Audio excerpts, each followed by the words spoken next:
Igreja Evangélica Cristo é Vida, a sua cidade refúgio. Vamos abrir a Bíblia agora, meus irmãos, no Salmo 91. Salmo 91, versículo 1. E o tema da mensagem que Deus manda o pastor trazer à igreja nessa noite é a verdadeira segurança. Como se fala de segurança nesses dias, né? Precisa de segurança, precisa de polícia na rua, precisa aumentar o efetivo policial. Não, essa segurança aí é falha.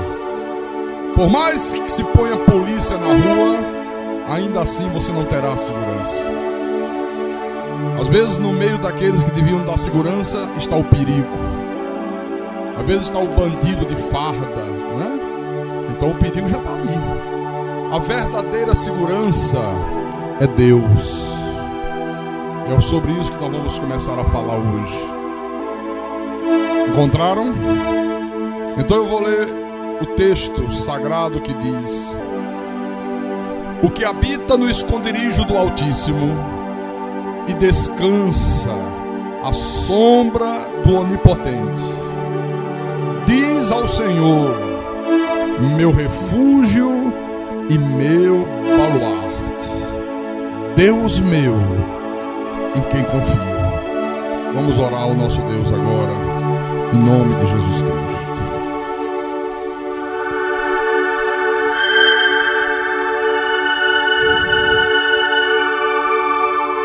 Santo Deus, Pai querido, Pai amado, nós vivemos num mundo tão mau, tão perigoso, um mundo onde nós vivemos cercados de calamidades por todos os lados. O perigo nos espreita a cada minuto da nossa existência, a cada segundo da nossa vida. E num mundo assim, nós não temos nenhuma segurança efetiva a não ser o Senhor.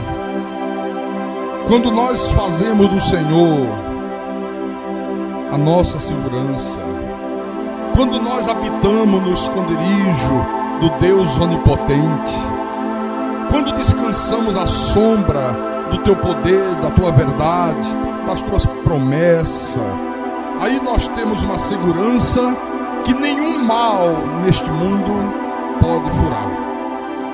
Não há mal nesse mundo que possa romper a segurança de Deus, a segurança divina.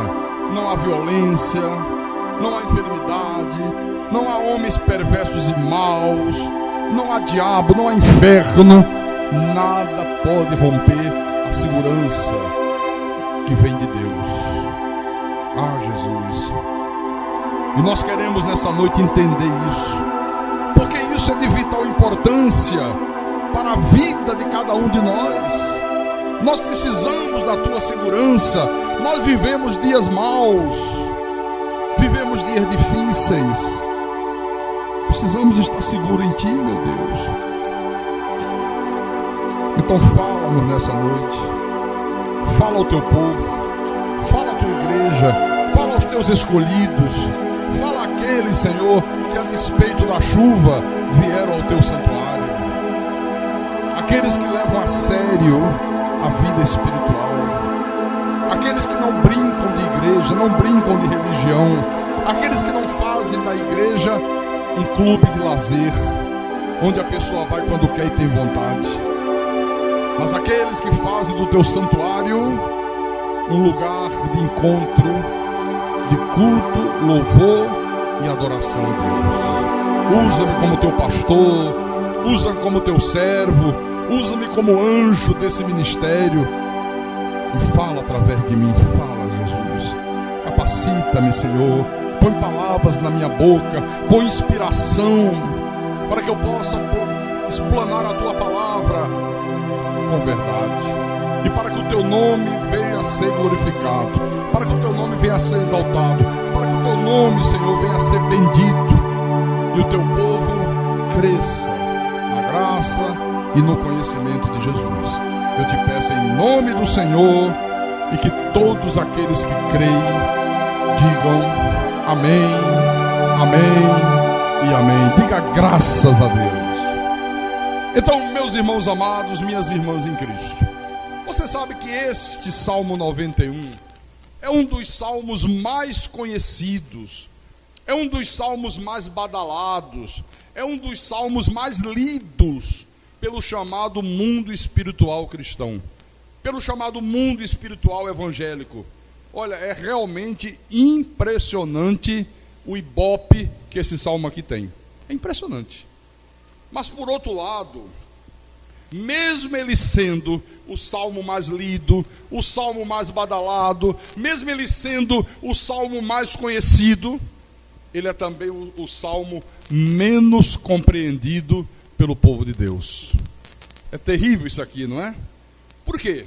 Porque, lamentavelmente, esse Salmo 91, pela falta de conhecimento da maioria dos líderes espirituais, pela falta de responsabilidade daqueles que se arvoram como pastores, que se autodenominam pastores, que se auto-intitulam homens de Deus, esse salmo aqui acabou sendo transformado numa espécie de amuleto gospel.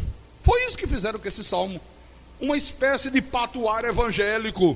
É como se fosse assim como um pé de coelho, uma ferradura que diz que põe atrás da porta e traz segurança. Transformaram o Salmo 91 como se fosse uma vacina contra os males desse mundo, contra os males dessa vida.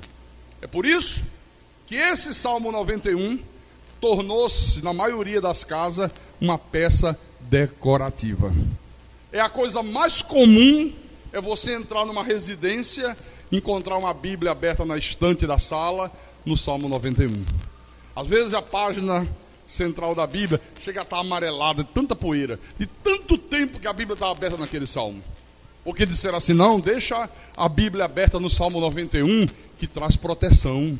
É bom para afastar o mal. Já ouviram falar isso aqui?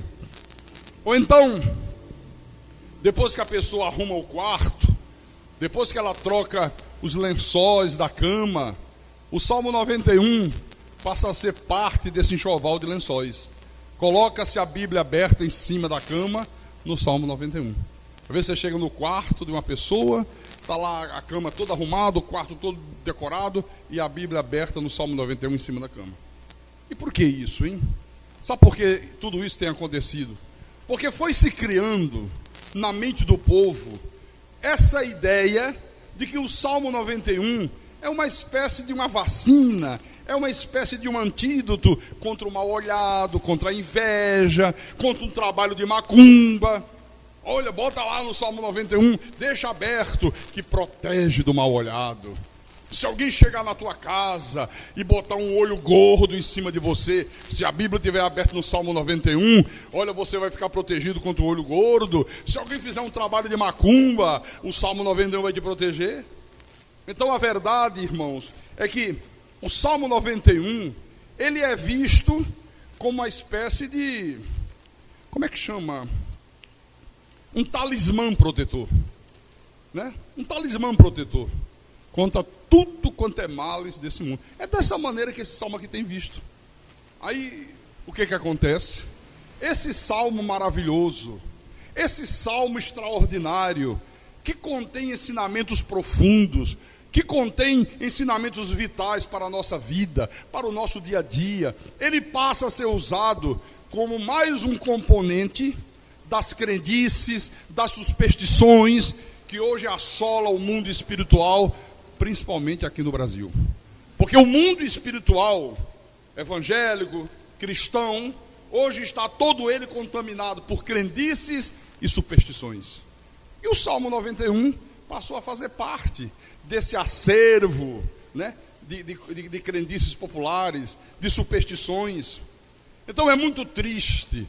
Olha, eu confesso a você, com toda a convicção da minha alma, com todo o pesar do meu ser, a gente constatar que a maioria das pessoas nunca pararam para refletir sobre a importância do que o Espírito de Deus fala através desse salmo aqui. Por quê?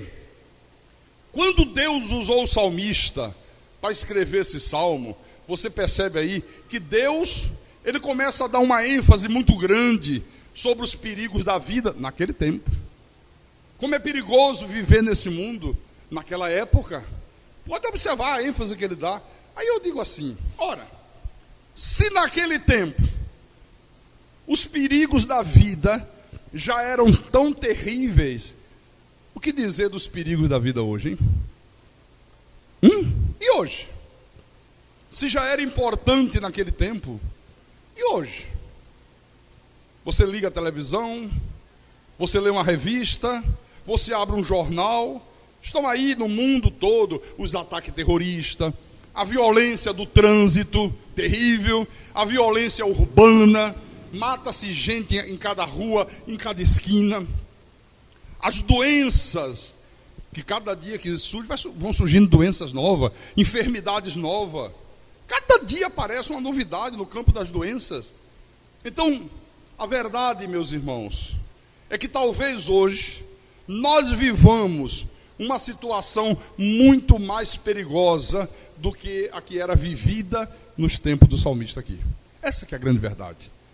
Eu acabei de ver na televisão agora, antes de descer, eu estava me aprontando, a televisão ligada no jornal, e o sujeito mostrava lá, um indivíduo pega uma criança de 5 anos, um pedófilo, estrupa a criança, e depois, para encobrir, mata a criança e queima a criança, começando pelos órgãos genitais.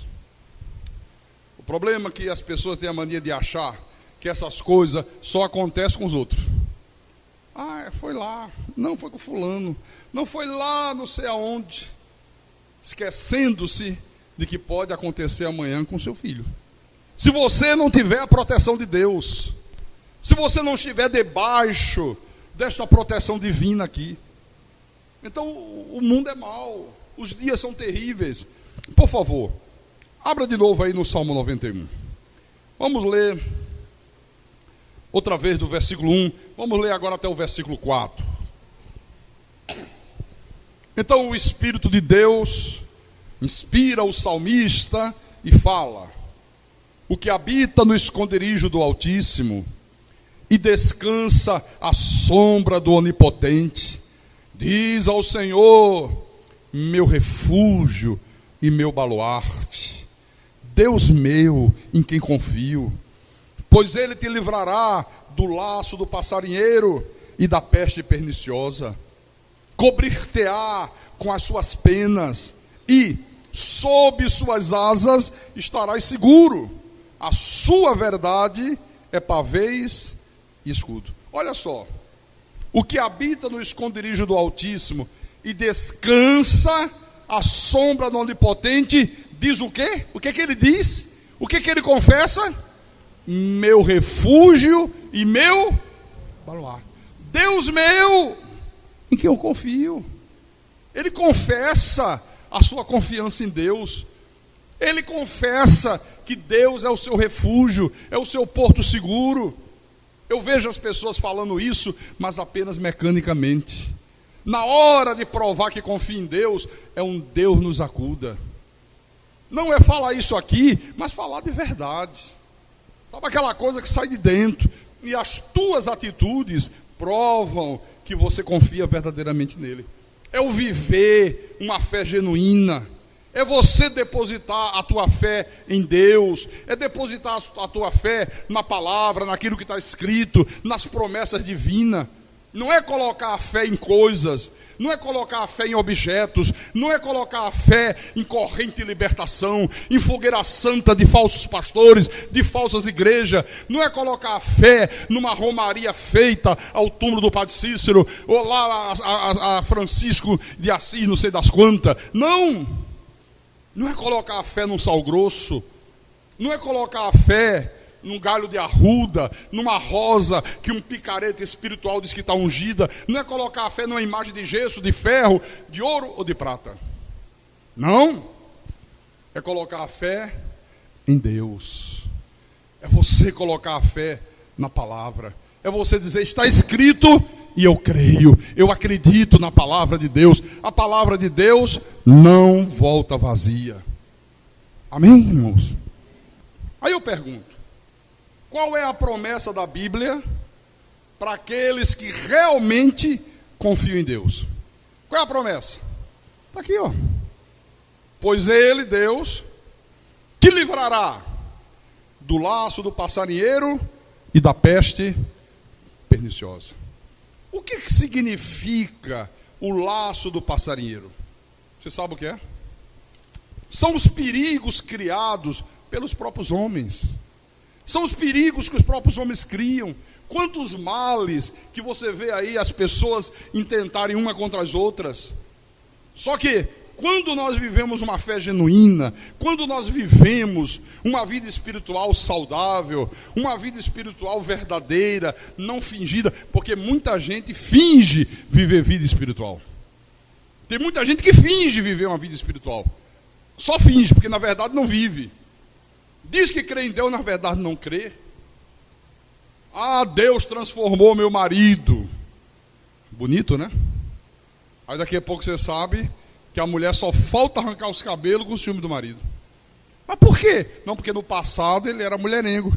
Você não falou que Deus transformou o homem? Olha o fingimento. Olha a hipocrisia. Não, vocês estão entendendo isso? Vocês estão compreendendo o que eu estou falando aqui? Irmãos, quando nós vivemos uma fé verdadeira, uma comunhão perfeita com Deus, olha, Deus vem de lá com o seu poder, Deus freia todos os perversos que se levantarem contra você, todos aqueles que intentarem o mal contra a tua vida. Olha, Deus destrói os maus desígnios dos filhos do diabo, Deus destrói as obras dos filhos das trevas, que eles estão preparando para te causar males. Deus faz isso em nome do Senhor Jesus Cristo. Você quer ver uma coisa? Abra no Salmo 10. Salmo 10. Versículo 15. Acharam?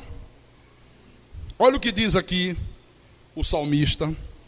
Quebranta o braço do perverso e do malvado. Esquadrinha-lhes a maldade, até nada mais achares. Está vendo o que é que Deus faz? No Salmo 124, vamos lá na frente. Salmo 124, versículo 7. Agora ele diz assim, Davi: salvou-se a nossa alma como um pássaro do laço dos passarinheiros. Quebrou-se o laço e nós nos vimos livres. Então, quando ele fala aqui do laço do passarinheiro, ele está falando de pessoas, sabe, que ficam intentando o mal contra a tua vida, contra a minha vida. O laço do passarinheiro está aí. Às vezes é dentro da igreja.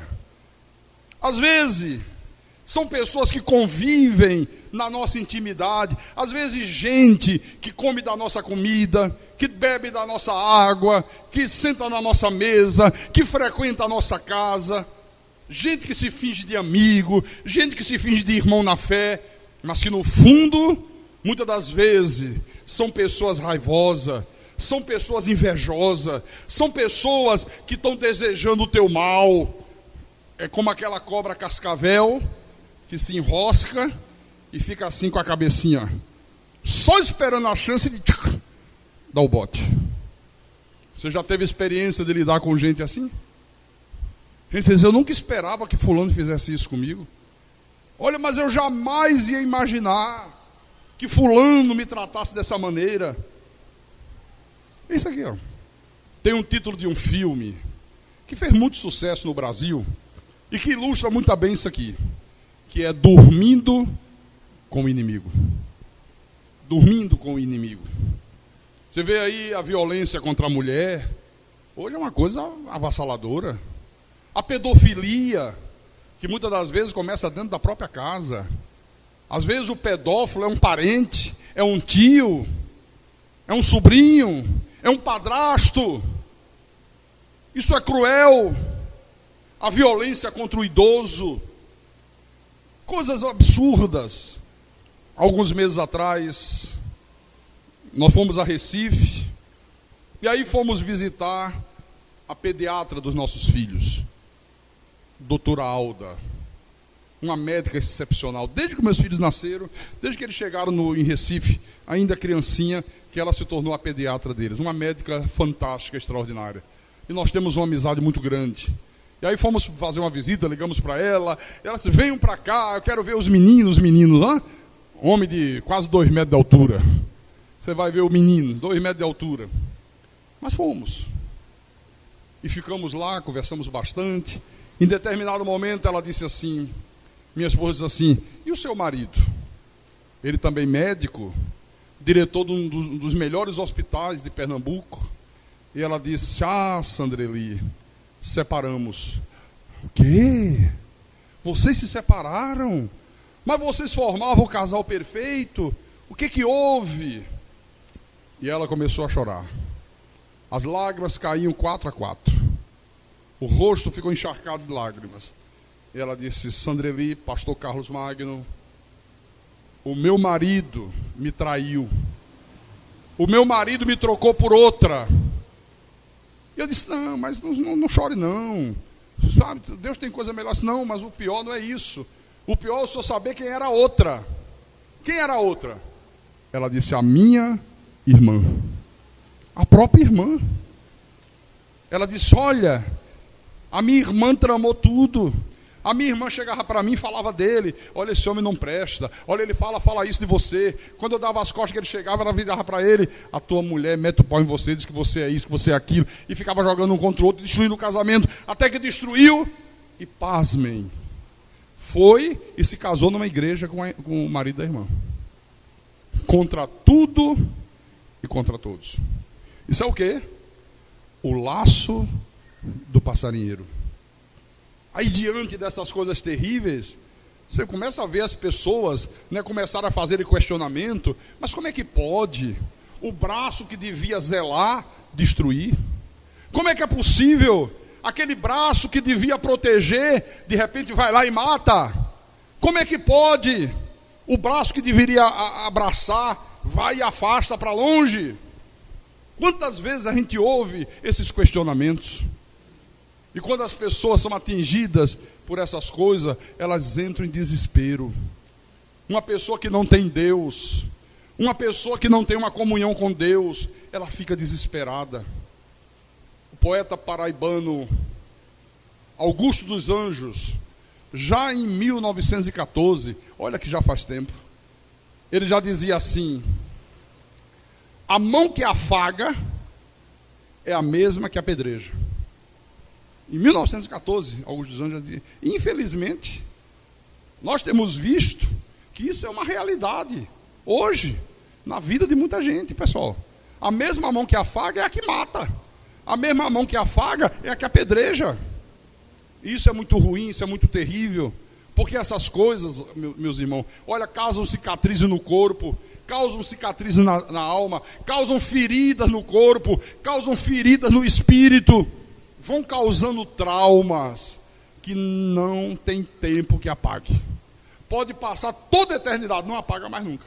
Então, só Deus pode nos livrar do laço do passarinheiro. Só Deus mesmo, não tem outro jeito. Agora, esse laço do passarinheiro, ele não opera apenas através das más obras, ele não opera apenas através das perversões morais dos homens, mas ele opera também através das ciladas espirituais. Você sabe, por exemplo, o que é uma pessoa viver enredada pela mentira do espiritismo? Você sabe o que é uma pessoa viver escrava, viver ameaçada, viver com medo, viver chantageada, entrar num lugar que diz que é de Deus, que diz que tem guia, que diz que tem entidade, que diz que tem espírito de morto que volta, é uma mentira, e de repente a pessoa querer sair e se ver ameaçada? Se você sair, o guia tal vai matar você, vai matar o teu filho, vai tirar o teu marido. Isso é laço do passarinheiro.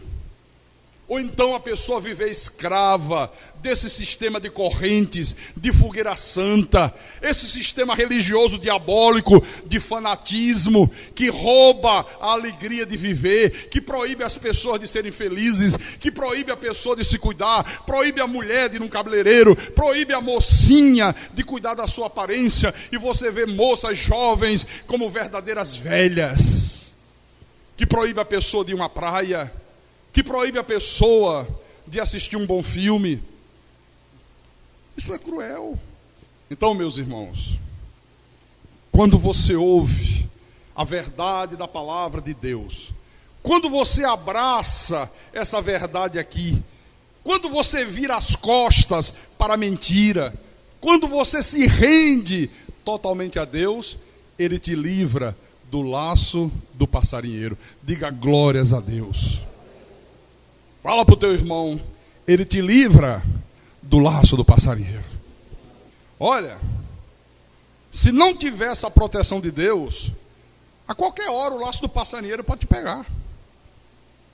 Qualquer hora. Deixa eu abrir de novo aqui, no Salmo 91. Abra também, por favor.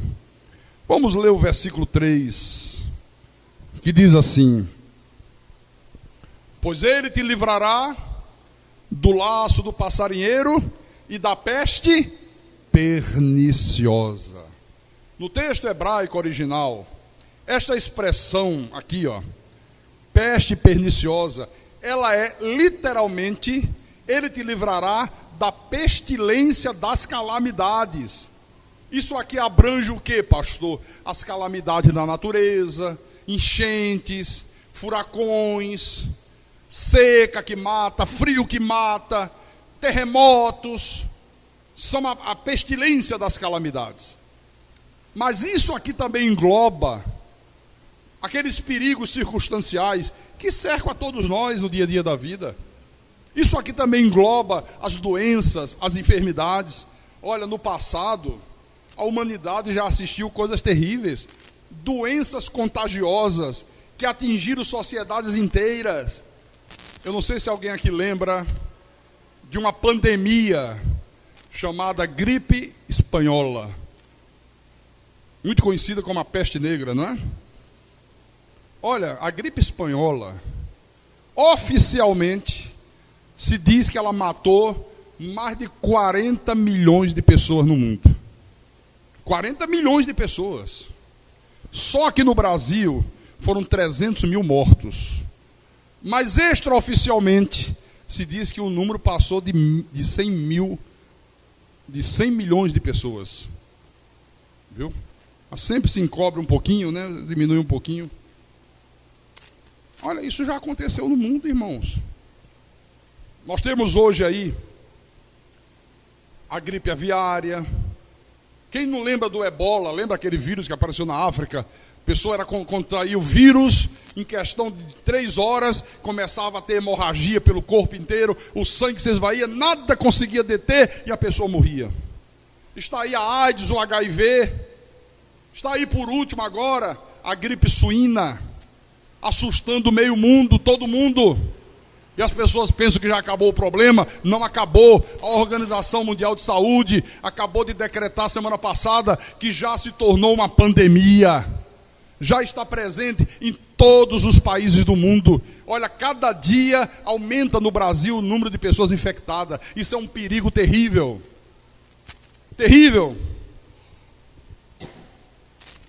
Então a verdade, meus irmãos, é que nós vivemos em constante perigo.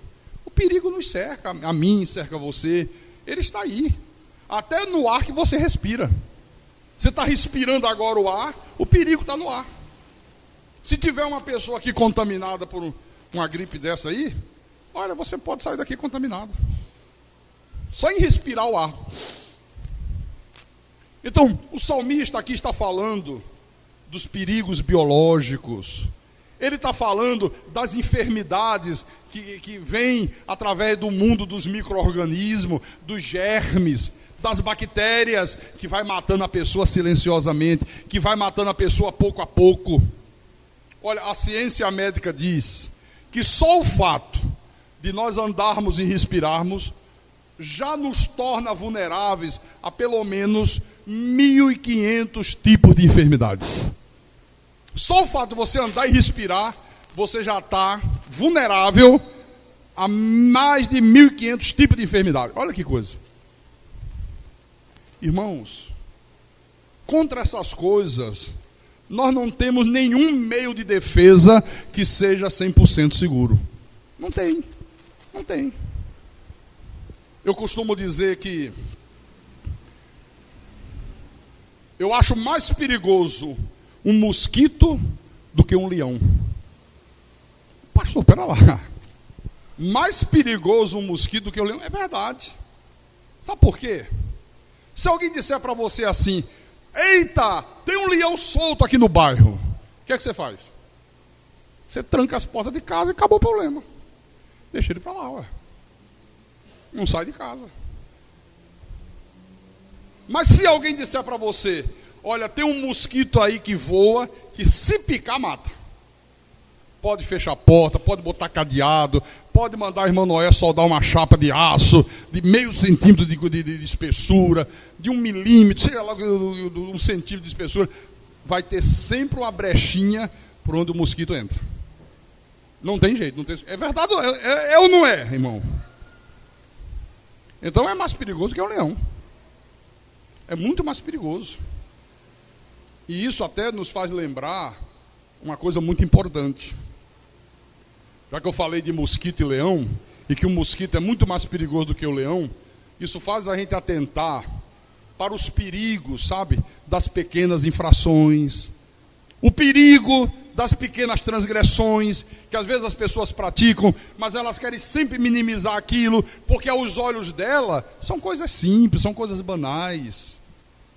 Cuidado, irmãos, igreja do Senhor Jesus Cristo, cuidado com os pequenos tropeços, cuidado com as pequenas transgressões, porque às vezes elas são muito mais perigosas do que os grandes tropeços, do que as grandes transgressões. Eu conheço gente que cometeu uma grande transgressão. Olha aí, acordou e se despertou e se consertou com Deus, porque a coisa foi violenta. Mas eu conheço gente que começou com transgressões pequenas, coisas pequenininhas, e chamava atenção, e exortava: não, isso é bobagem, eu estou bem com Deus, isso aí não tem... E hoje está literalmente no fundo do poço. Literalmente no fundo do poço. E não cometeu grandes transgressões, né? Então, irmãos, nós temos que ter consciência de que os dias são difíceis. Nós vivemos dias difíceis. Os dias são maus, os dias são perigosos. E o Salmo 91 está dizendo isso aqui. Ele está dizendo para você: cuidado. Há perigo de enfermidades. Ele está dizendo: a saúde corre perigo. A vida num todo corre perigo. Mas eu disse aqui que essa expressão aqui, a pestilência das calamidades, ela também engloba, eu disse, os perigos circunstanciais que cercam a todos nós no dia a dia da vida. Olha, deixa eu dizer uma coisa para você, irmãos, amados de Deus. O simples fato de ir e vir já faz com que a gente corra risco. Já faz com que a gente corra perigo. Por exemplo, o Érigles. Um dia o Érigles sai da faculdade, vem retornando para casa, cansado, na moto, vem ali pela Francisco Sá, tranquilo, doido para chegar em casa. Sabe o que aconteceu? Um fio de energia elétrica quebra, bate nele e atira ele no chão com moto e tudo. Olha só que coisa circunstancial. Não foi assim, Érigles? Só teve umas escoriações, nada de grave. No outro dia estava aqui na igreja, ele está dizendo, exatamente. No outro dia estava aqui, sem problema nenhum. Quer dizer, Deus livrou de um mal maior. Mas olha, há uma semana atrás, o Érigles, eu assistia na televisão e passava uma reportagem de algo semelhante ao que aconteceu com você, só que um final diferente. E a reportagem dizia assim: o rapaz saiu da faculdade na sua moto, voltando para casa, e de repente um fio quebrou, enroscou no pescoço, jogou ele no chão, bateu com a cabeça, quebrou o pescoço. e morreu. Está vendo? O que era muito fácil de ter acontecido com ele. Então, isso são o quê? Os perigos circunstanciais, que todos nós estamos expostos a isso. Você pode sair daqui agora ali. Quem que garante a você que um carro não perde, o cara não perde a direção, invade a calçada e mata uma pessoa? Pode acontecer ou não pode? E se não tiver a proteção de Deus, acontece. Mas se tiver a proteção de Deus, olha o exemplo dele. O mesmo fio, a mesma moto, numa estrada semelhante, bate nele, ele cai no chão, não acontece nada. O outro vem na mesma situação, numa moto, cai o fio, bate, derruba, quebra o pescoço e morre. Porque acontece com uma tragédia e com o outro não acontece a tragédia. Porque é preciso que você esteja debaixo da proteção de Deus. Mas tem também, irmãos, o perigo do mal sem causa. O que é o perigo do mal sem causa, pastor? É quando a pessoa diz assim: puxa vida, tinha tudo para dar certo, deu errado. Eu preparei tudo, eu fiz o contrato, estava tudo acertado, na hora de assinar, a pessoa deu para trás.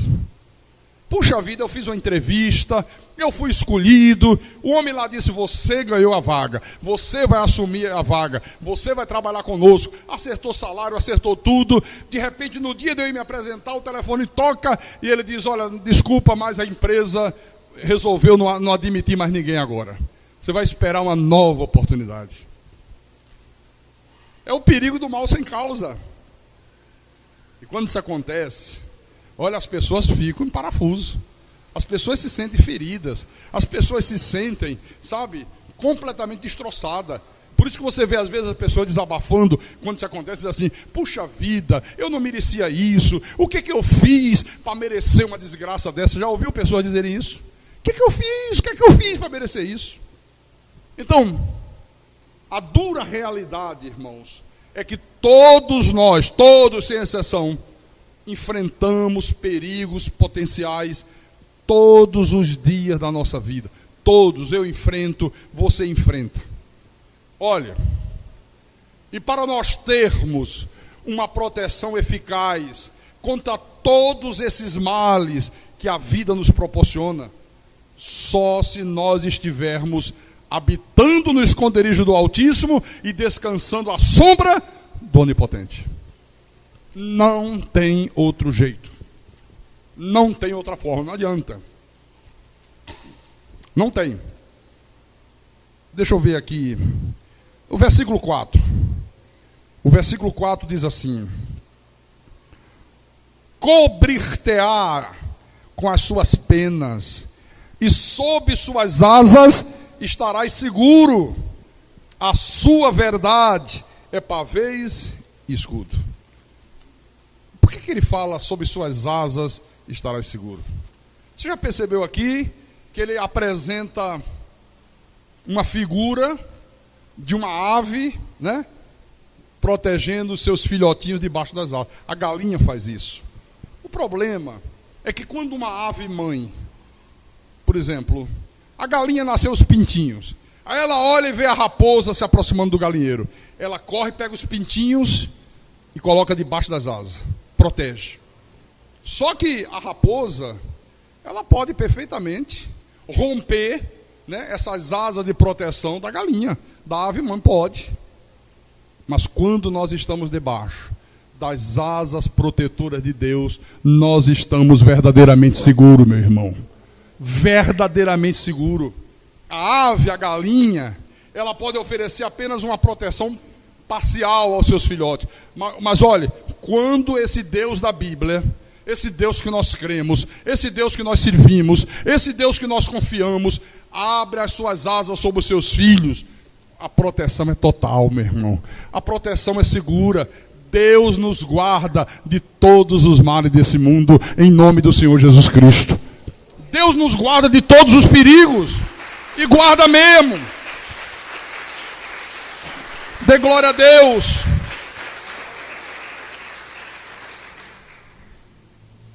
O salmista diz: a sua verdade é pavês e escudos. O que eram pavês e escudos?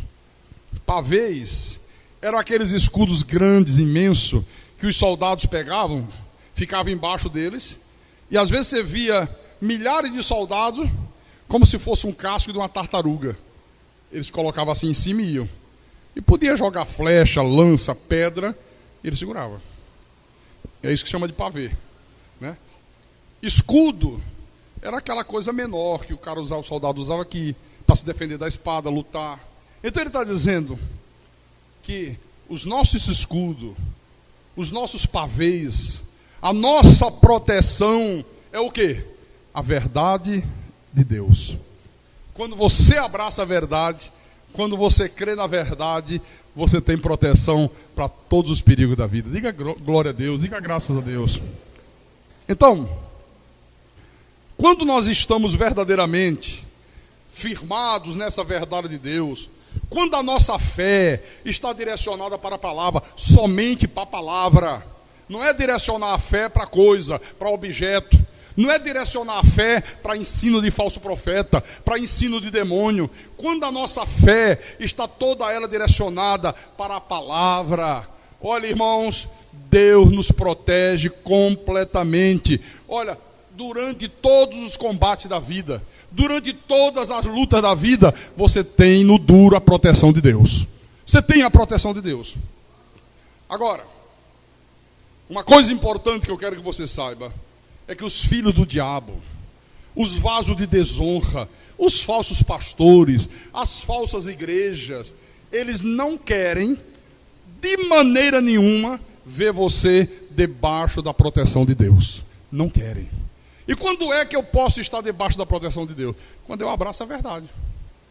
Então, o que eles fazem para você não estar debaixo da proteção de Deus? Tentam impedir que a verdade chegue até você. Eles tentam de todas as formas e maneiras. Já foi assim no tempo de Jesus, quer ver? Abre em Mateus capítulo 23. Mateus 23. Versículo 13. Olha o que Jesus falou aqui. Pode achar que eu espero. Achou, irmão? Ok?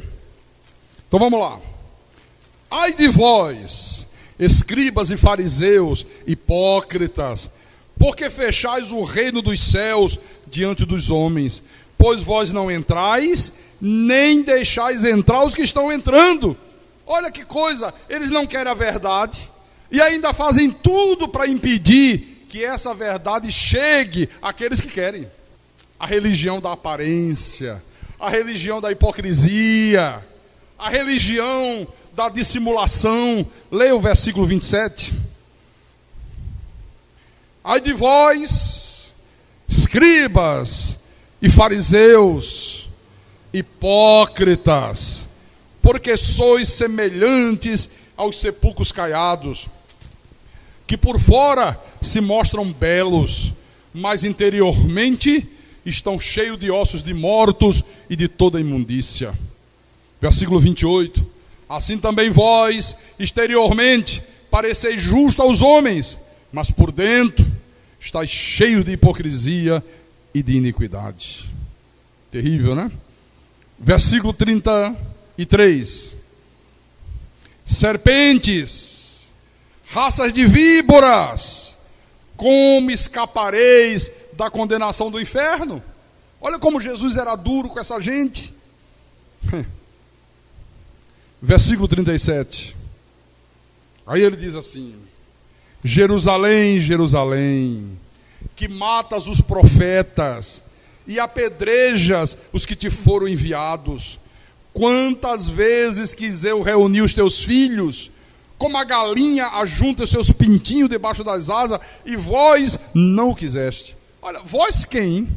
Quantas vezes eu quis, Jerusalém, reunir os teus filhos, como a galinha reúne os seus pintinhos debaixo das asas, e vós não o quiseste. Aí ele diz assim, está vendo o livre-arbítrio? O povo não quis, não. Não é o povo. Vós não quiseste. Vós, os líderes espirituais com quem Jesus estava debatendo.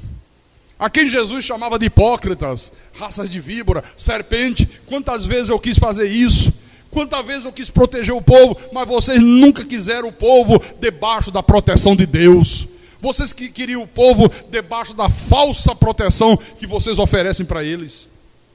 Olha aqui, ó.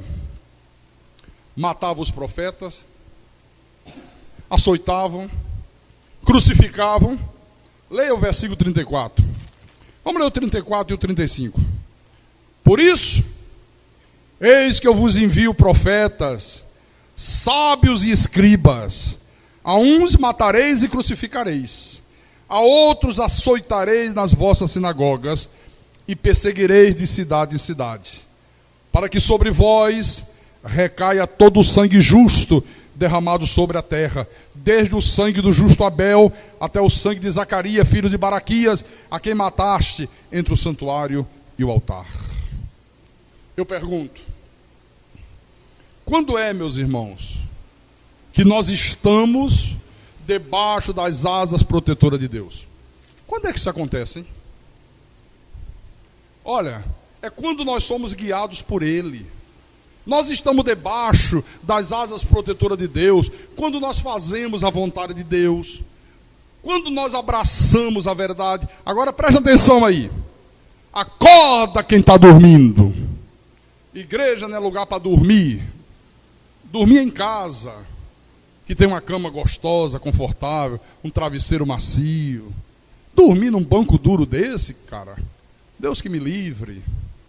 Olha, não é apenas a pessoa falar da verdade. Não. Irmãos, tem que haver uma coerência entre aquilo que eu falo, aquilo que eu prego, aquilo que eu digo crer e aquilo que eu vivo. Tem que haver coerência. Porque tem muita gente aí que fala, tem muita gente aí que confessa essa verdade da graça de Deus, mas não vive a verdade. É fácil confessar, é fácil falar, é fácil dizer que Deus é soberano, é fácil dizer eu confio em Deus. Mas o que adianta você falar tudo isso se você não vive isso? Se as tuas atitudes mostram exatamente o contrário. Quer dizer, isso é uma incoerência. E onde há incoerência, não há verdade, não há proteção. Esse que é o problema. Onde há incoerência, não há verdade e, por sua vez, não há proteção divina. Porque a verdade, olha, ela é transparência. A verdade é honestidade. A verdade é amor, a verdade é perdão, a verdade é misericórdia. A verdade é você falar de algo que você crê, mas que principalmente você vive. Não adianta falar da verdade e não viver a verdade. Não é apenas ficar falando chavões religiosos. Não é apenas ficar falando frases de efeito, abençoado de Deus.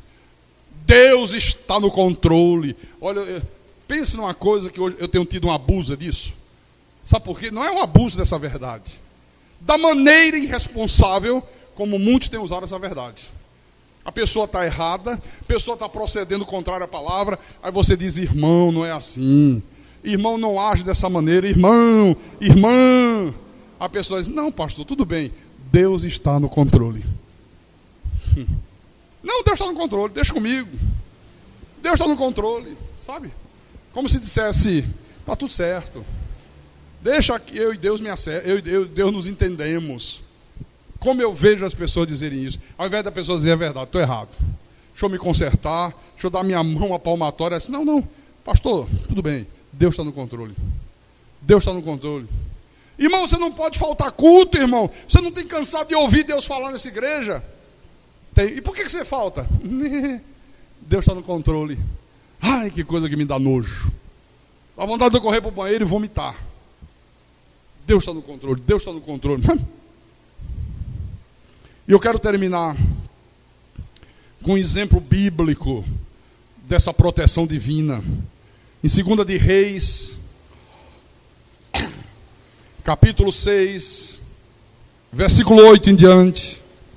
Encontraram? 2 de Reis, capítulo 6, versículo 8. O rei da Síria fez guerra a Israel e em conselho com seus oficiais disse, em tal lugar estará o meu acampamento. Mas o homem de Deus mandou dizer ao rei de Israel, guarda-te de passar por tal lugar, porque os sírios estão descendo para ali.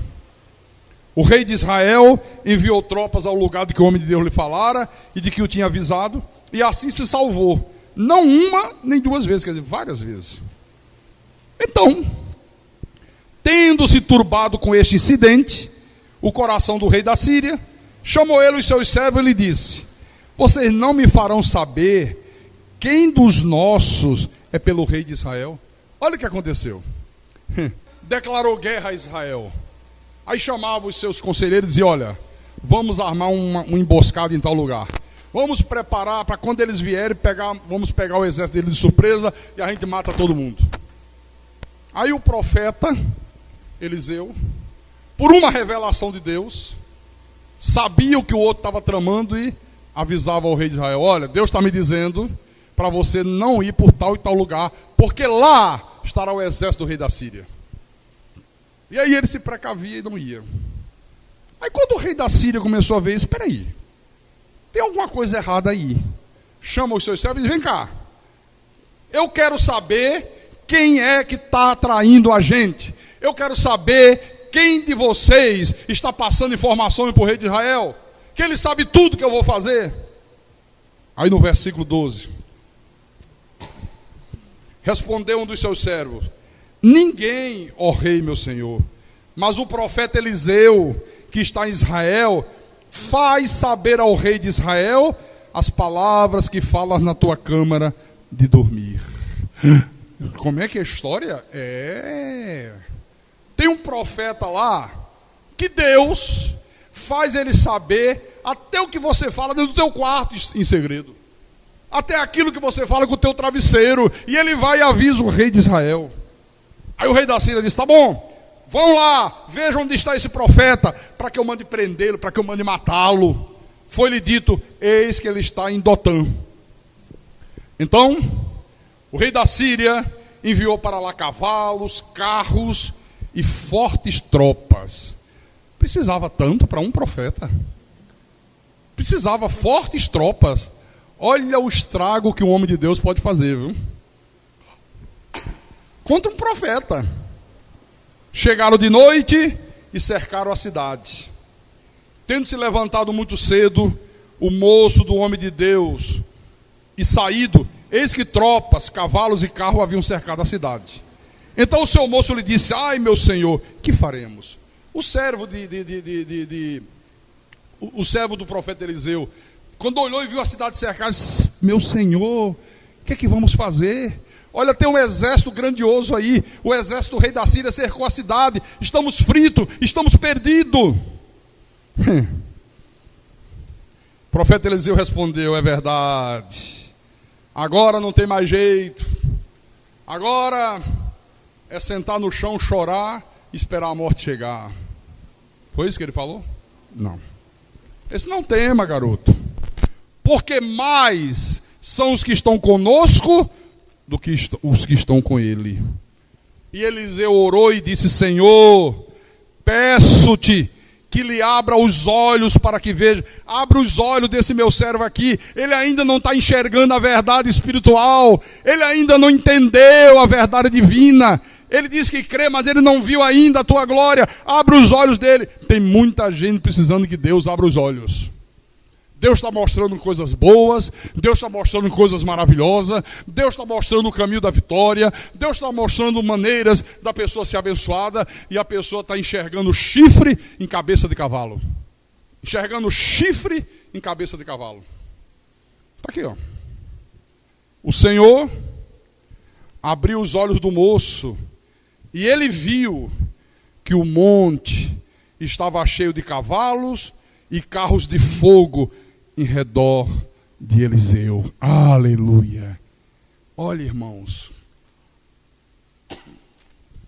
você não vê, você pode não ver, como aqui, ó, mas pelos olhos da fé nós vemos. Está cheio de cavalos celestiais, está cheio de carros de fogo em teu redor, anjos de Deus, prontos para a batalha, prontos para te livrar de todo mal, em nome do Senhor Jesus Cristo. Você sai aí por essas ruas, se você está habitando no esconderijo do Altíssimo, Se você está descansando à sombra do Onipotente, olha, há carros de fogo guardando você. Aonde você vai, anjo de Deus, com poder, sabe? Poder para te livrar de doença, poder para te livrar de desgraça, poder para te livrar do homem perverso, poder para te livrar de uma bactéria que pode matar você. Está aqui. O Senhor abriu os olhos do moço e ele viu que o monte estava cheio de cavalos e carros de fogo em redor de Eliseu. Eu creio nisso aqui, ó. Eu creio que aonde eu vou, eu estou rodeado por esse segurança de Deus. Eu creio, mas creio obstinadamente. Por isso que eu não tenho medo de nada. Eu não tenho medo de nada. Eu não tenho medo de andar de madrugada. Mas a violência, não estou nem aí. Anjo de Deus me guardando. Eu não tenho medo de viajar de avião. Caiu o avião da Air France. No outro dia eu estava pegando avião aqui. O avião levantou o voo nessa última viagem que eu fiz agora. Céu azul, céu de brigadeiro, limpo, nenhuma nuvem. Quando as aeromoças começaram a servir um refrigerante, aí apareceu o sinal de apertar cinto e o piloto disse, recolheu o lanche, porque estamos passando por uma área de instabilidade. E o avião fazia assim. E as pessoas, você precisava ver. Eu quis rir, mas eu me controlei, porque o pessoal não ia gostar, né? Mas que deu vontade de eu rir, deu. Olha, gente dizendo, tem um pessoal aqui atrás, ai meu Deus, será que vai ser a mesma coisa do outro avião? Ai meu Deus, é muita coincidência. Justamente hoje, o outro ali agarrava a cadeira, só faltava arrancar a cadeira do assento do... E eu estava na terceira poltrona, a aeromoça sentada lá, virada para mim, e ela olhava para mim, aí depois de uns 3 a 4 minutos passou. Aí eles voltaram a servir, o pânico cessou um pouquinho, e quando ela chegou para perguntar se eu queria tomar um refrigerante, ela disse, o senhor não tem medo? Eu digo, eu estava com um mal-estar muito grande. Ela disse, por quê? O senhor quer algum remédio para vômito, deu enjoo? Eu digo, não. O meu mal-estar é porque atrapalhou a minha leitura. Eu estava lendo a revista Veja, e eu tive que parar porque balançou muito. Ela ficou rindo. E foi verdade, não tenho medo, querido. Só morre no dia que Deus quer que morra. O negócio de ter medo de avião. Não ando de avião nunca, que eu morro de medo. Aí o avião vem e cai na tua cabeça. Morreu de avião. Não, mas não é verdade ou não é? Eu sei que já aconteceu várias vezes. Bom, versículo 18. A Bíblia diz, e como desceram contra ele, o exército do rei da Síria desceu contra o profeta, orou Eliseu ao Senhor e disse, fere, peço-te, esta gente de cegueira. Feriu-a de cegueira, conforme a palavra de Eliseu. Então Eliseu lhes disse, não é este o caminho, nem esta a cidade. Seguir-me, e guiar-vos-ei ao homem que buscai. E os guiou a Samaria. Deixa eu explicar. Tremendo isso aqui, né? Quando o profeta viu aquele exército marchar para dentro da cidade para prendê-lo, ele disse, Senhor, segue essa gente, fere de cegueira. Não era ferir que eles não enxergassem, não. Ele disse, faz com que eles não me enxerguem. Faz com que eles olhem para mim e não me vejam, não me identifiquem. Está olhando para mim e não sabe que eu sou Eliseu. Entraram na cidade e o próprio profeta disse, vocês estão errados, vocês estão enganados. Não é este o caminho que vocês devem seguir. Não é esta a cidade que vocês devem entrar. Me sigam, que eu vou guiá-los ao homem de Deus que vocês buscam. Eu vou levar até esse Eliseu que vocês estão procurando. E os levou até Samaria, que é onde estava o rei de Israel com seu exército. A minha querida amiga, diaconisa exemplar do nosso ministério, que hoje está na glória de Deus, Dona Líris, um dia vinha de Recife para Fortaleza, logo no início da graça de Deus para o nosso ministério. E naquela época eu pagava um apartamento que eu havia comprado aqui na Praia de Iracema, que já vendi, e eu mandava por ela algumas prestações que eu devia que estavam em atraso. Algo assim, por volta de $7.000, R$14.000. E ela trouxe em dinheiro, porque o pagamento tinha que ser em dinheiro, não podia mandar por banco. E naquela época, estava havendo muitos assaltos naquele trecho, Paulo, entre Açu e Mossoró, que até hoje é perigoso. Os ônibus estão parando agora no posto da Polícia Rodoviária, à espera juntar 4, 5 e vão em comboio. Porque é um trecho da estrada muito deserto, e eles vinham, os bandidos, paravam os ônibus com caminhonete, com pajeiro, desciam com metralhadoras e roubavam todos os passageiros. E assim aconteceu naquela noite. E a dona Líris disse: pastor, eu estava sentada, do meu lado vinha uma senhora que vinha fazer compras em Fortaleza, ela vendia confecções, e quando os bandidos entraram, começaram a vir de cadeira por cadeira tomando tudo. Tira anel, tira aliança, tira relógio, tira celular, bota os bolsos para fora, todo o dinheiro. E ela disse: essa senhora aqui começou a chorar. Ela disse: olha, todo o dinheiro que eu tenho, todas as minhas economias, eu trouxe aqui nessa bolsa, porque eu vou investir em compras, vou começar a negociar. E dona Líris vira-se para ela e diz: me dê para cá as suas economias. E a mulher deu. E ela guardou aqui no cós da calça. E disse: Senhor, faz com que eles não me enxerguem. E os bandidos chegaram, roubaram todo mundo e passaram pelo banco dela e não enxergaram. A única pessoa que não foi roubada foi ela. Aleluia. O mesmo Deus de Eliseu é o nosso Deus. Amém, irmãos? É o nosso Deus. Aleluia.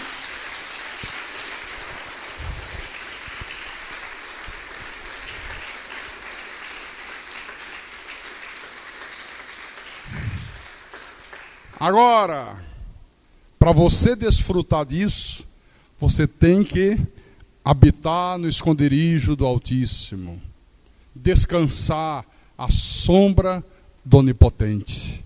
Não é brincar de igreja, não é brincar de religião. Quantos estão faltando o culto de quarta-feira à noite? Onde está essa gente essa hora, hein? Ah, pastor, tem gente que está na faculdade. Eu sei quem faz faculdade aqui. Eu sei quem trabalhou o dia inteiro na sua empresa, no seu comércio, e agora está diante da televisão, mas não vem ao culto. Aí chega amanhã, quando vem a pestilência das calamidades, aí diz: ai, eu não sei por que Deus permitiu uma coisa dessa. Porque você não está debaixo da proteção de Deus, porque você não habita no esconderijo do Altíssimo, porque você não está descansando à sombra do Onipotente. Você brinca com Deus, você brinca de igreja, você não respeita o horário de culto, você não guarda o dia do Senhor, você não é fiel a Deus, você é infiel, então você não pode desfrutar da proteção verdadeira, da proteção de Deus. Não pode. Amém? Quem tem ouvidos, que ouça o que o Espírito da verdade falou à igreja nessa noite, em nome de Jesus Cristo, e para a glória do Deus bendito. Aleluia! Louvado seja o teu nome, Senhor. Glória a Deus.